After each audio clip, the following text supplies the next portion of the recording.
हर निगाह एक तासरात अलग कैफियत की हामिल।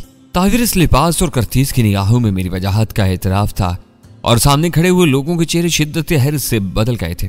उनमें वो सभी थे जो मुझे जानते थे, यहाँ तक कि अलतोष जिसकी आंखें फट गई थीं। तब मेरे होंठों पर तदहीक अमेज मुस्कुराहट फैल गई। इतनी देर में ताविरस वगैरह भी संभल गए थे। मैं कारा, तुम? अलतोष के मुंह से निकला। हाँ, यही मेरा बहादुर जर्नैल है जिसके सामने मैं तुमसे गुफ्तगू करने का ख्वाहिशमंद हूँ। अब तुम कहो, क्या कहना चाहते हो? लेकिन अलतोष शिद्दत हैरत से पागल हुआ जा रहा था। थोड़े से आजम को मेरी तरफ से पैगाम देना अलतोष। दरअसल मेरा ताल्लुक फैकोलिया से है। समंदर में मैं थ्यूडस की खैरियत मालूम करने गया था। ये अंदाजा लगाने गया था कि इनकी कुव्वत किस कदर है। बहरहाल तुम्हारी मेहमान नवाजी का शुक्रिया, लेकिन मैंने इसके इवज काम किया था। तो फैकोलिया का जासूस था मैं कारा? अलतोष ने पूछा। जासूस नहीं, फैकोलिया की एक जिम्मेदार शख्सियत है। फैकोलिया के फौजी दस्तों का निगरान।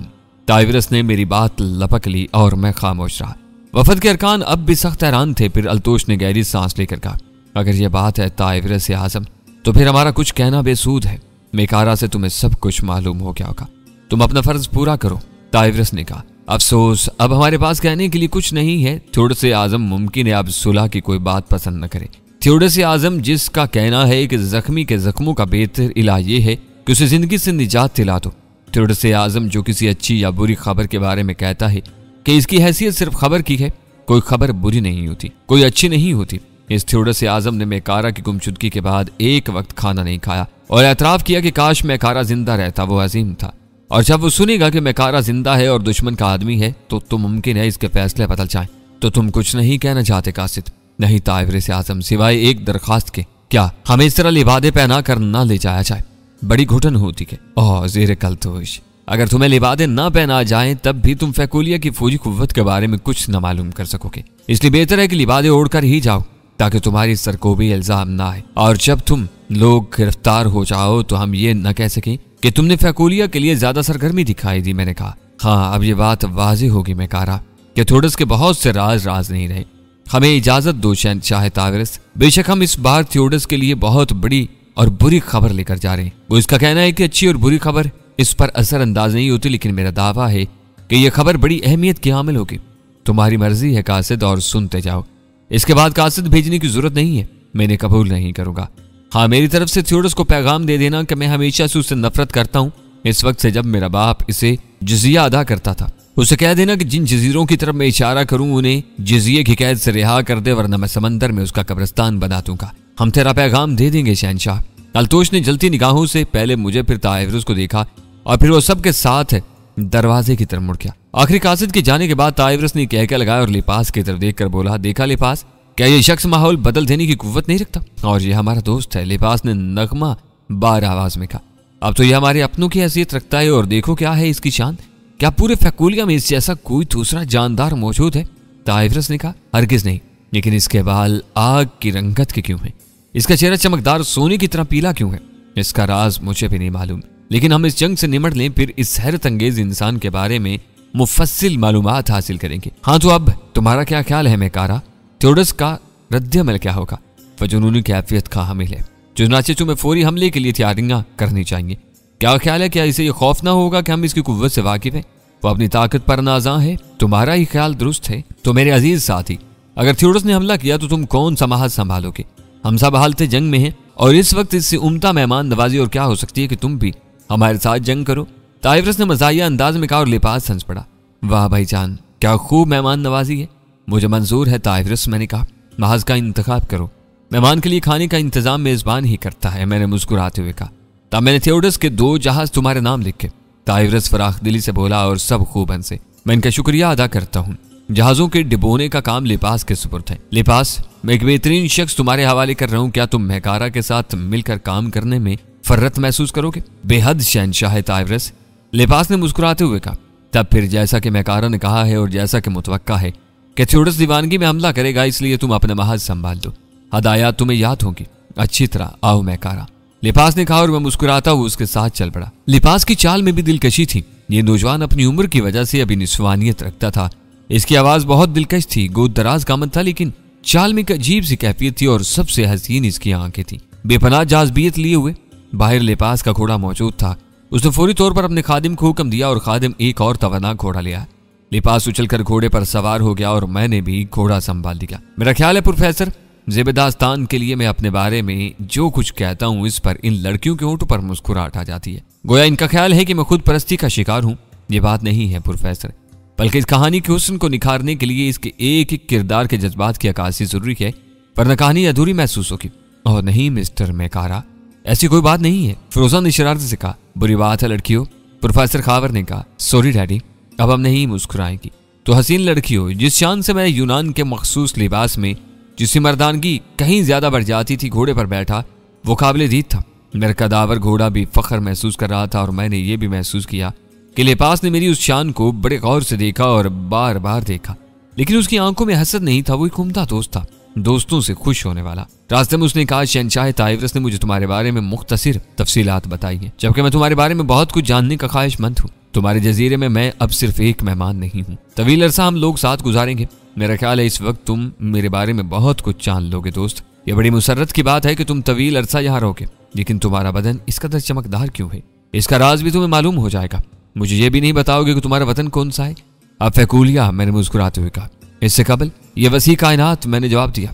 तुम ज़हीन भी हो, बहरहाल मुझे तुम्हारी दोस्ती पर नाज है। शुक्रिया। अब तुम ये बताओ कि हमारा काम क्या है? शहंशाह ताइवरस ने मुझसे कहा है कि तुम्हारे ऊपर मुकम्मल भरोसा किया जा सकता है। उसने ये भी बताया कि तुम समंदर के जाल से वाकिफ हो। हाँ, मैं पानी में दाखिल होकर देख चुका हूँ। खूब, वो कहानी भी दिलचस्प है। बहरहाल समंदर के जाल को लोहे और लकड़ी की चरखियों से कंट्रोल किया जाता है। ऐसी मशीनें जजीरे की चारों समत नस्ब हैं और इन पर बेशुमार लोग मुतय्यन हैं। हमारा काम जजीरे का गश्त है। आओ मैं तुम्हें इन मशीनों के बारे में समझा दूं। हल्की किश्तियां डबोना कोई बड़ी बात नहीं है। भारी जहाजों के लिए अभी हमारा तजर्बा पहला तजर्बा होगा। बिलाशुबा जो मोटी और मजबूत रस्सियां मैंने देखी वो बेमिसाल है, लेकिन इसके बावजूद तुम्हें तजर्बा कर लेना चाहिए था। इसका मौका नहीं मिल सका, लिबास ने बताया। और बिलाकर हम दीवार के नजदीक पहुंच गए। तब हम एक जेर जमीन तहखाने में, जो दीवार के नजदीक की खास तकनीक से बनाया गया था, पहुंच गए। यहाँ तकरीबन 150 आदमी दो अजीम शान चरखियों के पास खड़े हुए थे। दीवार की बुलंदी में और ऊपर 2 सुराख थे जिनसे जहाजों को देखा जा सकता था, और नीचे बहुत से सुराख थे जिनसे मोटी रस्सियां अंदर दाखिल होकर चरखियों पर निपट रही थी। चरखों के हैंडल इतने बड़े थे कि बेशुमार आदमी इन पर खड़े हो सकते थे और इन्हें पूरे इत्मीनान से चलाया जा सकता था। मैंने तारीफी निगाहों से इन चरखों को देखा। बेशक ताइवरस सहीन है, मैंने मुतासर अंदाज में कहा। ऐसी मशीनें जजीरे की चारों तरफ नस्ब हैं। क्या तुम्हारे ख्याल में थ्योडस जल्द हमला कर देगा? लिपास ने पूछा। हाँ, मेरा ख्याल यही है। तब आओ हम अपने लोगों की मुस्तैदी का जायजा लें, इन्हें होशियार कर दें। इसके बाद हम थ्योडस के जहाजों को देखेंगे। चलो, मैंने कहा, और एक बार फिर हम घोड़ों पर सवार हो गए। तब मैंने पूरे जजीरे का चक्कर लगाया और हर जगह ताइवरस के सिपाहियों को मुस्तैद पाया। लिपास ने इतला दी थी कि किसी भी वक्त हमला हो सकता है, इसलिए सब चौकस रहे। और फिर हम उस समत वापस पहुंच गए यहाँ थ्योडस के जहाजों का बेड़ा मौजूद था। ताइवरस बेशक जंगी तैयारियों का माहिर था। उसने जजीरे के चारों समत ये मजबूत दीवार बनवाई थी और इसके फसीलों पर फौज तैनात की थी। इसके अलावा उसने समंदर पर निगाह रखने के लिए जगह जगह मीनार तामीर कराए थे जिनसे दुश्मन को दूर तक देखा जा सकता था, और इस पर जिस कदर दौलत और जितना वक्त सर्फ हुआ होगा वो अहमियत रखता था। सो प्रोफेसर, हम एक समत के मीनार पर चढ़ गए और यहाँ से हमने थ्योडस के बेड़े को देखा। कैसा अनोखा मंजर था। हम अजीम शान कले में महसूर थे और दुश्मन सामने था। वैसे थ्योडस भी कम खतरनाक इंसान नहीं था। थ्योडस के अज़ाइम बुलंद जरूर थे, लेकिन मैं जानता था कि थ्योडस के वहशी भयानक जंग लड़ेंगे, वो भी बहुत बेजिगर हैं। लेकिन थ्योडस ने काफी इंतजार करा। मेरा यह ख्याल गलत निकला कि वो कासदों की वापसी के साथ मुश्तिल होकर हमला कर देगा। शायद उसे बहुत बड़ा ज़हनी झटका लगा था और उसके बाद मुमकिन है उसने अपने प्रोग्राम में तब्दीली की हो। चुनाचे शाम होगी, लेकिन थ्योडस के जहाजों में कोई तहरीक नहीं नजर आई। फिर रात होगी। हम बेसब्री से उसकी तरफ से हमले का इंतजार कर रहे थे और फिर रात का दूसरा पहर था जब अचानक थ्योडस के जहाजों की रोशनियां हिलती नजर आई। इस वक्त मैं और लिपास मीनार की छत पर बैठे समंदर का नजारा कर रहे थे कि लिपास चौंक पड़ा। नो मेकारा, वो देखो। क्या? मैं चौंक पड़ा। क्या थ्योडस के जहाजों की रोशनियां मुतहरक नहीं है? और मैं गौर से देखने लगा। बिलाशुबा थ्योडस के जहाज साहिल की तरफ बढ़ रहे थे और इसी वक्त जजीरे पर एक आवाज बुलंद हुई, ठक ठक की आवाज, अजीब सी आवाज। और लिपास के होठों पर मुस्कुराहट फैल गई। लेकिन हम इतने गाफिल भी नहीं है, उसने मसरूर अंदाज में कहा। खूब ये आवाजें। हाँ, पूरे जजीरे को इतला मिल गई है। आओ हम भी अपनी ड्यूटी पर मुस्तैद हो जाएं। चलो, मैंने कहा और हम मीनार से नीचे उतर आए। जजीरे पर हलचल मच गई थी, लेकिन लोगों में घबराहट नहीं थी। वो खामोशी से हालात का इंतजार कर रहे थे। फिर थ्योडस के जहाज एक कितार में फैल गए और इसके बाद मंजनीकों से फेंके हुए पत्थर मजबूत दीवारों से टकराने लगे। हमला हो गया था। थ्योडस ने अपनी दानिश में भरपूर हमला किया था। इधर तो पत्थर दूर तक मार कर रहे थे और दूसरी तरफ उसके आदमियों ने आग के तीर बरसाने शुरू कर दिए थे। रोशन लकीरें इस तरह कले की तरफ दौड़ रही थी जैसे रोशनी की बारिश हो रही हो, लेकिन कले की तरफ से खामोशी थी, मुकम्मल खामोशी। फसीलों पर बैठे लोग बिल्कुल खामोश तमाशाई की हैसियत रखते थे।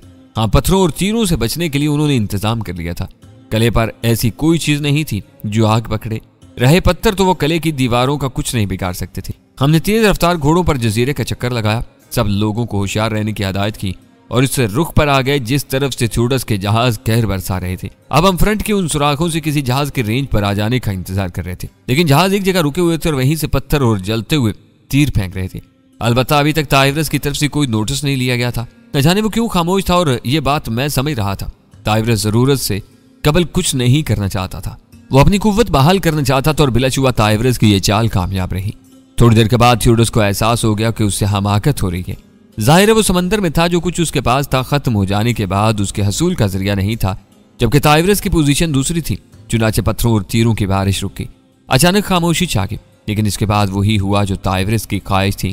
थ्यूडस का एक जहाज दूसरे जहाजों से आगे निकला और फिर वो कले की फसीलों पर छुपे हुए लोगों की इज्जत में आ गया।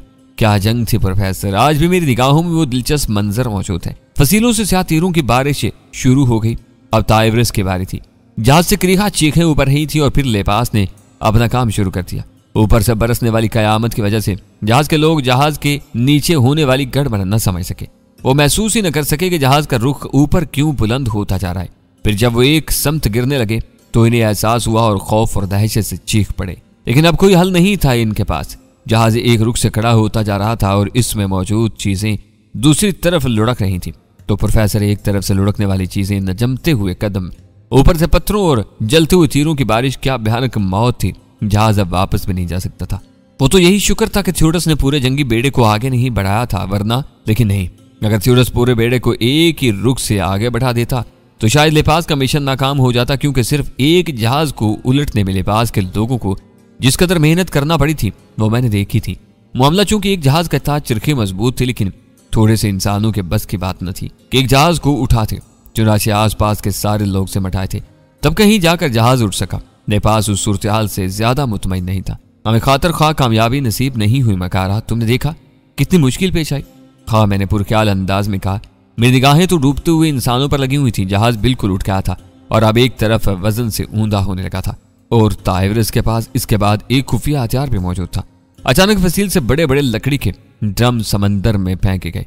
इन ड्रमों में पानी पर जलने वाला तेल भरा हुआ था और फिर कोई जलती हुई चीज समंदर में फेंक दी गई और पानी का जहन्नुम रोशन हो गया था, जिसने डूबते हुए जहाज और इसके गिर्द तैरने वालों को लपेट में ले लिया। जो लोग जान बचाकर दूसरे जहाजों की तरफ निकल जाने में कोशां थे, वो भी जिंदगी से मायूस होकर चीखने और कराने लगे। बड़े भयानक इंतजाम किए थे ताइवरस ने। न जाने थ्यूडस का क्या हाल होगा। बदहवास होगा बदबख्त, खुद अपने जाल में फंस गया था। ताकत के नशे में बहक जाने वालों का यही हाल होता है। मेकारा, लिबास ने मेरी शाने पर हाथ रख दिया। क्या ये भयानक मौत नहीं है? यकीनन। थ्यूडस ने अपनी जिंदगी में इसका तसव्वुर भी नहीं किया होगा। तुम्हारा भाई बहुत सीरक है, बहुत सही है। ओह मेकारा, वो देखो थ्यूडस के जहाज किस तेजी से पीछे हट रहे हैं। जलने वाला तेल इन्हें दूर तक भगा देगा। वो देखो। क्या? लिबास चौंक पड़ा। गौर से देखो, शोलों के बाएं सब्ज। क्या तारीकी में छुपा हुआ जहाज नहीं है? क्या मतलब? लिबास ने अंधेरे में घूरते हुए कहा। तुम इसे नहीं देख सकोगे लिबास, मुझे बताओ, क्या फसीलों पर चारों तरफ लोग मुस्तद हैं? अब शायद ना हो, क्योंकि जंग का जोर सामने की तरफ है। थ्यूडस ने एक चाल चली है लिबास। क्या मेकारा, तुम बताओ तो सही। लिबास बेचैनी से बोला। एक जहाज में जिसकी रोशनियां बुझी हुई हैं, बाएं सम्त सफर कर रहा है। काल्बन वो दीवार के करीब पहुंचकर कोई और हरबा इस्तेमाल करना चाहता है। ओह, किस तरफ? मुझे तो नजर नहीं आता। लिबास आंखें फाड़ कर बोला। फासला बहुत है, तुम्हें नजर नहीं आएगा। आओ हम उस सम्त की खबर लेते हैं। अपने आदमियों को हदायत दे दो। चलो, लिबास ने बदहवासी कहा। नोमरी की वजह से वो अभी कच्चे जहन का मालिक था। तो हमने घोड़े संभाली और बाएं सम्त का रुख किया। वहां जो भी समंदर की आंख नजर आई, वहां चढ़कर मैंने उस जहाज को देखा। बड़ी बर्क रफ्तारी से सफर कर रहा था वो, और यकीनन थ्यूडस के साथ ही कोई बड़ा कारनामा अंजाम देना चाहते थे। अफसोस मुझे नजर नहीं आ रहा, लिबास ने कहा। आओ लिबास, गौर से देखो, आंखों की पूरी कुव्वत इस्तेमाल करो। शायद समंदर पर कहर भी है। मैंने लिबास को करीब करके उसे जहाज दिखाने की कोशिश की। मुझे नजर आ गया। हाँ, वो एक हेवला। ओह, किस तेजी से सफर कर, मगर उसका रुख अकबी समत है। शायद। आओ चले, तैयारियां करें। इतनी जल्दी की कोई जरूरत नहीं लिबास, तुम नहीं समझते मेकारा। मुमकिन है अकब से भी लोग सिमटाए हो। हमारे सिपाही बहुत ज्यादा तजर्बेकार नहीं है। कुछ देर ठहरो, मेरा ख्याल है वो अब जजीरे के अकब से ज्यादा दूर नहीं है। इसीलिए तो मैं कह रहा हूं। लिबास किसी कदर संभल कर बोला, रुक जाओ, इसे कोई समत मुतय्यन कर लेने दो, ये मुनासिब और पुरस्कून जगह है। क्या ये जंगी हिकमत अमली के खिलाफ नहीं है? लिबास ने पूछा। नहीं, मैंने सख्त लहजा में कहा। अगर वो दीवार के करीब पहुंच गए तो हम उसे डुबो देंगे, मैंने जवाब दिया। अरे अकम में चरखे तो हैं, लेकिन एक जहाज डुबोने के लिए बहुत से लोगों की जरूरत होगी। लिबास, अगर हमने इसे नजरअंदाज कर दिया तो ये भी मुमकिन है कि वो रास्ते ही में कहीं रुक जाए और हम इसे आगे तलाश करते रहें। हाँ, ये भी मुमकिन है, लिबास चौंक कर बोला। चुनाचे उसे कोई समत मुतय्यन करके रुकने दो, हम इसे जा लेंगे। अच्छा, वैसे मेरा ख्याल है ये जहाज हमें काफी नुकसान पहुंचा देगा, लिबास ने हाथ मलते हुए कहा और मेरे होंठों पर मुस्कुराहट फैल गई। मैं उसे नुकसान नहीं पहुंचाने दूंगा, मैंने दिल में सोचा, लेकिन लिबास मुस्तरिब था। वह बार बार आंखें फाड़कर जहाज को देखने की कोशिश कर रहा था और उसके चेहरे के तासुरात बदल रहे थे। मेरी ख्वाहिश है कि दुश्मन को नुकसान पहुंचाने का जो फर्ज मेरे सपुर्द किया गया है उसे पूरा करूं। मैंने कहा, बेफिक्र रहो लिबास, तुम इस फर्ज की अदायगी में नाकाम नहीं रहोगे। बिलाकर हमने जहाज को एक समत इख्तियार करते देखा। अब उसने सीधा दीवार की तरफ रुख किया था। मैंने लिबास को आवाज दी, जहाज का अवला देख रहा है? हाँ, इस समत तुम्हारी मशीन मौजूद है? हाँ है, लेकिन आओ अब तो हम इंतजाम कर लें। आओ, मैंने सुकून से कहा और अब मीनार से उतराए। लिबास का घोड़ा बर्क रफ्तारी से दौड़ रहा था, मजबूरन मुझे भी उसका साथ देना पड़ा। बहरहाल थोड़ी देर के बाद हम उस जगह पहुंच गए जहां चरखा लगा हुआ था। अनोखा खेल रचाया था ताविरुस ने, लेकिन कैसा कामयाब था। हम अंदर दाखिल हो गए और लिबास दहशत से चीख पड़ा, अरे सारे लोग कहाँ गए? यकीनन सामने के रुख पर, मैंने जवाब दिया। ओह, अब क्या होगा? इन गधों को, इनमें से कुछ को तो यहाँ रहना चाहिए था। आओ देखें, मैंने कहा और हमने समंदर से देखने वाले सुराखों से आंखें लगा दी। जहाज का अवला अब साफ नजर आ रहा था। लिबास के चेहरे पर सख्त परेशानी के आसार थे। वो बेचैन निगाहों से जहाज को देख रहा था। तब मैं उस चरखे के पास पहुंच गया, प्रोफेसर। और प्रोफेसर, ये मेरा एतमाद ही था जो मुझे हर जगह सुरखरू करता था। न जाने क्यों मैंने यकीन कर लिया कि मैं इस चरखे को चला सकूंगा। मैं कह रहा देवताओं के लिए कुछ सोचो, कुछ करो। तुम क्या चाहते हो लिबास? इस चरखे को चलाने वाले तलाश करो। ठहरो, मैं कुर्बो जवार में बिखरे हुए लोगों को बुलाता हूँ। वो दरवाजे की तरफ लपका, लेकिन मैंने उसे बाजू से पकड़कर रोक लिया। रुक जाओ लिबास, मैंने भारी आवाज में कहा। यह तरकीब कामयाब भी हो सकती है। मैं कह रहा, ओह देखो, सुराग से देखो, क्या वो रेंज पर आ गया? मैं कह रहा, जो कुछ मैं कह रहा हूँ लिबास, मैं तुम्हारा दुश्मन नहीं हूं, मैंने कहा और लिबास रुक गया। वो बेख्तियार फिर सुराखों से जा लगा था। मैंने भी एक सुराग से जहाज को देखा। इन लोगों के इरादे बहुत खतरनाक थे। शायद वो समझ गए थे कि जंग का रुख सामने की समत है, इसलिए रोशनियां बुझाकर इस तरफ आए थे ताकि कमंदों के जरिए फसील पर चढ़ सके। और बिलाशुबा अगर हम दोनों इस तरफ मुतवज्जा ना होते तो इनकी कामयाबी का इम्कान था, लेकिन अब तो मामला जरा मुश्किल ही था। जहाज यकीनन समंदरी जाल की दस्तरस में है। मैंने कहा, हाँ, वो और करीब आ रहा है। तो लिबास, अब मैं इस जहाज को डुबो रहा हूं। मैंने चरखे के हत्थे पर पहुंच कर कहा। क्या? लिबास की समझ में मेरी बात नहीं आई। उसने मुझे चरखे के हत्थे पर जोर आजमाई करने पर भी हैरत से देखा था, लेकिन चरखे को घूमता देखकर उसकी खोपड़ी घूम गई। मैं भी आऊं? उसने हमकाना अंदाज में कहा। नहीं, तुम जहाज को देखते रहो, मैंने मुस्कुराते हुए जवाब दिया और लिबास फिर सुराग से जा लगा। मैं चरखे को घुमा रहा था और प्रोफेसर, अब ऐसी बात भी ना थी कि मैं उसे आसानी से ना घुमा सकता। जितनी दिक्कत से एक जहाज को इन लोगों ने डुबोया था, उससे कहीं ज्यादा आसानी से मैंने समंदरी जहाज को एक करवट लुढ़का दिया और तारीख जहाज से दहशत की चीखें बुलंद हुई। वो मारा, लिबास चीखा और फसील पर बैठे हुए लोग जो तारीकी में जहाज न देख सके थे चौंक पड़े। बहरहाल यहाँ भी अच्छी खासी तादाद मौजूद थी और फिर जहाज की मुसीबत में गिरफ्तार लोगों को मार लेना कोई मुश्किल काम भी नहीं था। ऊपर से आग और पत्थरों की बारिश होने लगी। उसके अलावा आदमखोर मछलियों का कोगोल भी उस तरफ निकल आया था। चुनाचे डूबते हुए जहाज में अब मौत की चीखों और दिलदोज कराहों के अलावा और कुछ न था। सो प्रोफेसर, वो जो तारीकी से फायदा उठाने आए थे, खुद तारीकी का शिकार हो गए थे। लिबास खुशी से दीवाना हो गया। वो इस कदर बदहवास था कि उसने ये भी ना सोचा कि मैंने तनहा चरखा कैसे चला दिया। अलबत्ता वो खुशी से उछलता हुआ मेरे पास आया और मेरे सीने से लिपट गया। काम बन गया, सचमुच बन गया, उसने मुसरत तमेज लहजे में कहा और फिर अचानक उसका चेहरा सुकड़ गया। उसकी आंखों में शदीद हैरत के आसार उमड़ आए। अरे, लेकिन रब्बे अर्जास की कसम, ये सब कैसे मुमकिन है? क्या हुआ लिबास? मैंने पूछा। तुमने तनहा? ओ नामुमकिन। उसने पागलों की तरह चारों तरफ देखा और फिर मेरे करीब आकर बोला, लेकिन तुमने तनहा इतना वजनी जहाज कैसे डुबो लिया? तुमने तनहा चरखा कैसे चला? अपने नजूमियों से मालूम करो लिबास, मैंने हंसते हुए कहा। अब हम जहाज वालों का हशर देखे और समंदर पर भी नजर दौड़ाएं। मुमकिन है किसी और की शामत आई हो। अरे हाँ, आओ। उफ, देवता रहम करे, मेरे ज़हन काबू में नहीं है। कैसी हैरत की बात है। क्या तुम दोबारा वो चरखा घुमा सकते हो? क्यों नहीं, मैं दूसरों को बताऊंगी कि लोग यकीन नहीं करेंगे। लिबास ने बेख्तियार कहा और मैं चौंक कर उसे घूरने लगा। और प्रोफेसर, अब मेरी हैरत की बारी थी। लिबास ने बेख्तियारी में मुअन्नस का सीगा क्यों इस्तेमाल किया था, लेकिन लिबास को एहसास नहीं था उसने बेख्तियारी में क्या कह दिया है। अलबत्ता मैं उसका बगौर जायजा ले रहा था। मैंने उसकी बारीक आवाज को उसकी कम उम्री पर मामूल किया था, लेकिन दिन अल्फाज के बाद इसे गौर से देखना जरूरी था। चुनाचे मैंने सिर से पांव तक उसका जायजा लिया।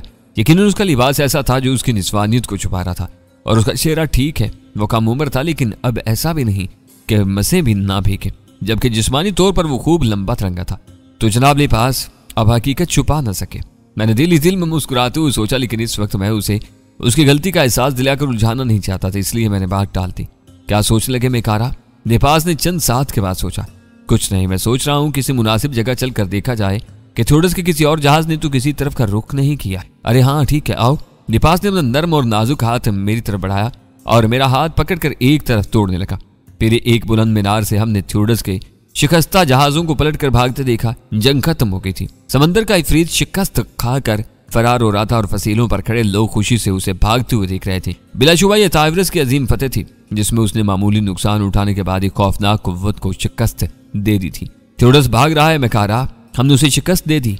अक्लमंद है कि भाग रहा है, वरना एक भी जहाज बचा कर न ले जाता। मैंने कहा, ओह मेकारा, तुम्हारी आमद हमारे लिए कैसी नेक फाल साबित हुई। और फिर ओह मेकारा, देवताओं के लिए मुझे बताओ तो सही, तुम्हारे जिस्म में इतनी कुव्वत कहां से आ गई?